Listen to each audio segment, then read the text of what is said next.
Yo, yo, yo, what's up, science class fam? It's your boy Nickel here, coming at it with some science notebook pages. So the way we do this is I start the video with a description of what to expect on this science notebook page. So you can see here on my page, I've titled it with the 3 tenets of cells. And so you should do that right now. Title your page, the 3 tenets of cells. But you can see you don't want to take up too much room because we have a lot of other stuff that we're going to be adding to this page. We will write out those 3 tenets and we'll define mitosis and meiosis as it relates to those 3 tenets. So just prepare for that. You don't need to write any of that stuff now, but just simply title your page. So, since we've got the title, the 3 tenets of cells, let's kind of get in there and let's define what the 3 tenets of cells are.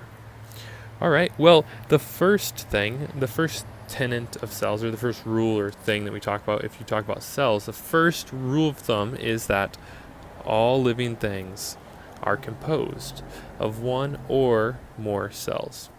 So, if you think about like a flower or a human or a bunny or a grasshopper, those are all made out of more than 1 cell.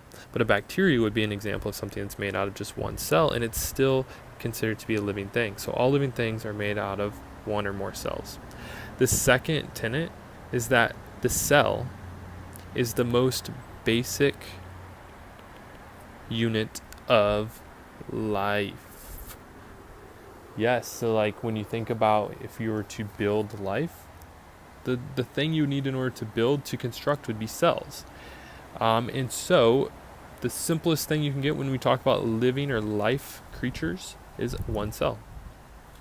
And as it gets more complex, it's more cells. So the final tenet here, the third and final tenet, is that all new cells are made from cells that came before them, or we would call that pre-existing cells.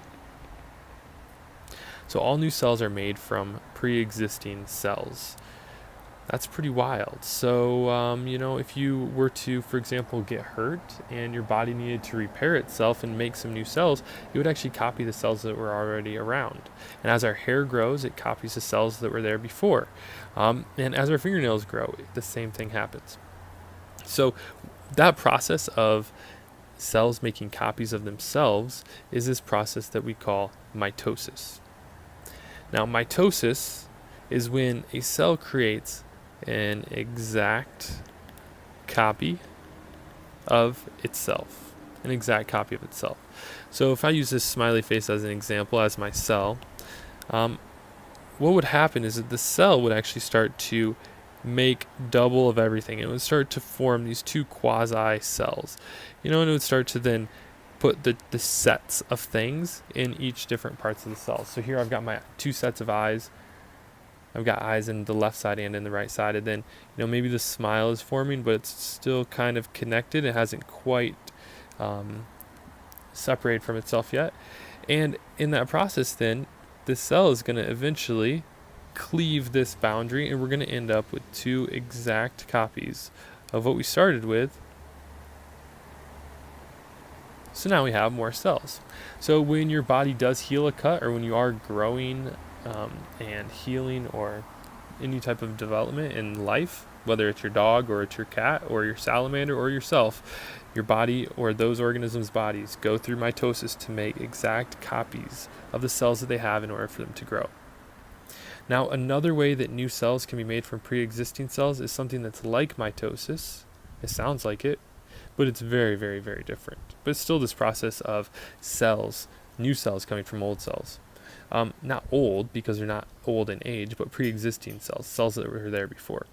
So the process that also makes new cells is meiosis. So mitosis makes an exact copy of itself. Meiosis, though, takes a half of a cell of an organism, and another organism takes and makes a half of one of their cells. So you have these 2 half cells.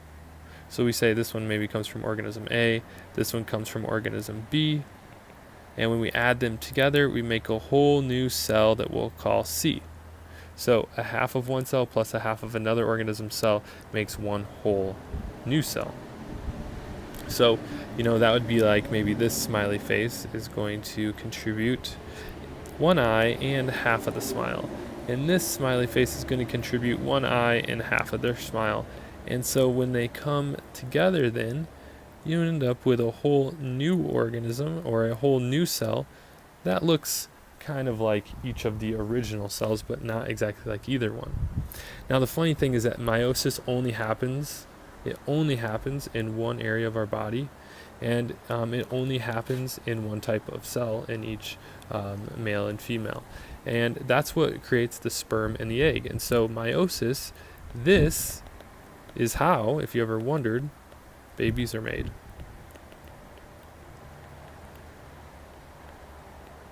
Whoa, so that means like whether it's a new baby giraffe or a new baby human, in order for those babies to be made, each of the parents had to go through meiosis, and meiosis created the cells needed to make a new cell.